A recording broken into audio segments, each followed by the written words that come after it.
we're told that we can kind of do what we want and we can just kind of have fun when we're younger, and that, you can always start a family later, but biology is going to catch up with you no matter what.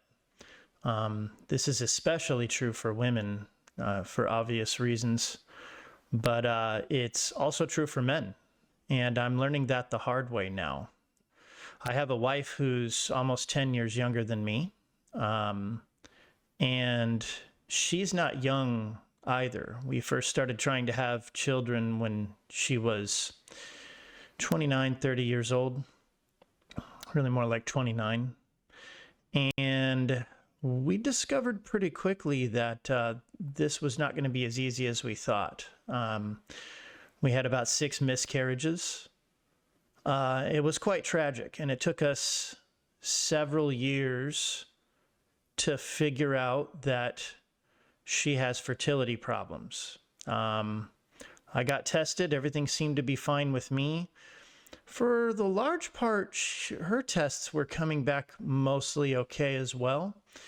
And we just weren't able to figure out really what was going on. There was talk of PCOS.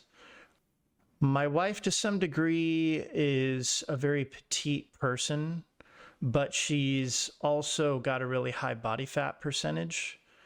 And come to find out, that also had a lot to do with it. But as we discovered, when you're figuring all this stuff out, the clock doesn't stop ticking. And once we did get it figured out, we realized we needed some help, or we were not probably going to be able to have a family at all.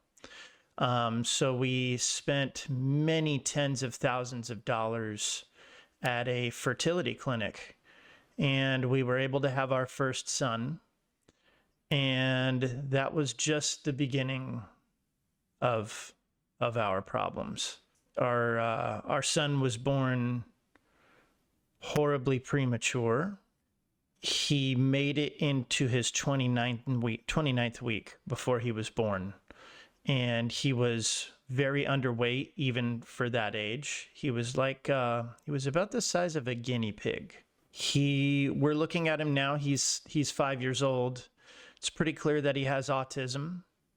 While I understand theoretically that if I had had a family when I was younger, I wouldn't have had my son. He wouldn't be the same person. The tremendous amount of guilt that I feel, there were several times where we thought he wasn't going to make it. And the litany of developmental issues that he is suffering because of my poor decision-making, less so my wife's poor decision-making, but to some degree as well. By the time she had her child, she was no spring chicken either. I'm 48. She is 39. And we have another child. Luckily, that one went well, and she's about to have another child again. We figured out that body fat percentage had a lot to do with it, but so did age. So did age. And this is something people just don't tell you. There's a natural order to the way things work. And if you don't follow the natural order, you are putting yourself and your child in great harm's way.